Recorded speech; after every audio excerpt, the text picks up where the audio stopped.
আমরা আমাদের মৃত মা বাবার জন্য, স্বামী স্ত্রীর জন্য, আত্মীয় স্বজনের জন্য, একে অন্যের জন্য অনেক সময় দান করি, তাই না? এই দানের টাকা সবচেয়ে বেশি কাকে দিলে উত্তম হবে?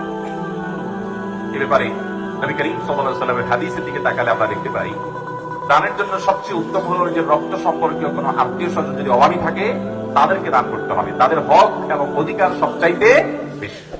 নবী করিম সাল্লাল্লাহু আলাইহি ওয়াসাল্লাম বলেছেন, আস-সাদাকাতু আলাল মিসকিনি সাদাকা। একজন অনাত্মীয় ও গরিব অভাবীকে দান করলে শুধু সাদাকার সওয়াব পাবে, দানের সওয়াব পাবে, কিন্তু ওয়াস-সাদাকাতু আলা যিল কুরবা সিলাতুন ওয়া সাদাকা। যদি তুমি আত্মীয় কোন গরিব হয়, সেই গরিব আত্মীয়কে দান করো, তাহলে তুমি দুটি সওয়াব পাবে। এক হলো আত্মীয়তার সম্পর্ক রক্ষা হলো, সেটি একটি সওয়াব, আরেকটি হলো দানের সওয়াব। এই জন্য আপনি কোন দান, কোন দাক্ষিণা, কোন আপনার সাদাকা যদি করতে হয়, এর জন্য সর্বাধিক হকদার হলো আপনার রক্ত সম্পর্কে কোন আত্মীয় যদি অভাবী হয়। ধরুন আপনি নিজে প্রাপ্তবয়স্ক, আপনার প্রাপ্তবয়স্ক ভাই আছেন অভাবী, তাহলে ভাইকে আপনি অগ্রাধিকার দিবেন। আপনার বোন আছেন অভাবী, তাদেরকে অগ্রাধিকার দিবেন। ভাতিজা ভাতাজি অভাবী আছে, তাদেরকে অগ্রাধিকার দিবেন। আপনার চাচা ফুপু গরিব আছেন, তাদেরকে অগ্রাধিকার দিবেন।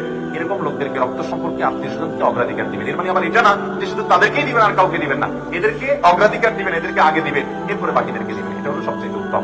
আর তাছাড়া আপনার বাবা মার জন্য, মৃত মানুষের জন্য দানের ক্ষেত্রে সাদাকায়ে জারিয়াকে সবচেয়ে বেশি নিরূপণ করবেন। কারণ সাদাকায়ে জারিয়া, যে দানের উপকারিতা দীর্ঘমেয়াদ পর্যন্ত থাকবে, এই দানটা, এটার সওয়াব অন টাইম হবে না, দীর্ঘকাল পর্যন্ত হবে। যেমন কথার কথা, মাদ্রাসা মসজিদ বানিয়ে দিলেন, আপনি কোন অজুখানা তৈরি করে দিলেন, কোন জায়গায় টিউবওয়েল বসিয়ে দিলেন, কোন জায়গায় একটা কালভার্ট বা রাস্তা ঠিক করে দিলেন, কোন জায়গায় একজন গরিব মানুষকে একটা সেলাই মেশিন কিনে দিলেন, একজন গরিব মানুষকে একটা রিক্সা কিনে দিলেন, একজনকে একটা গরুর বাছুর কিনে দিলেন, একজনকে আপনি এক দুটা ছাগল কিনে দিলেন, স্থায়ী কোনো কিছু করে দিলেন যে এখান থেকে সে উপার্জন করে খাবে।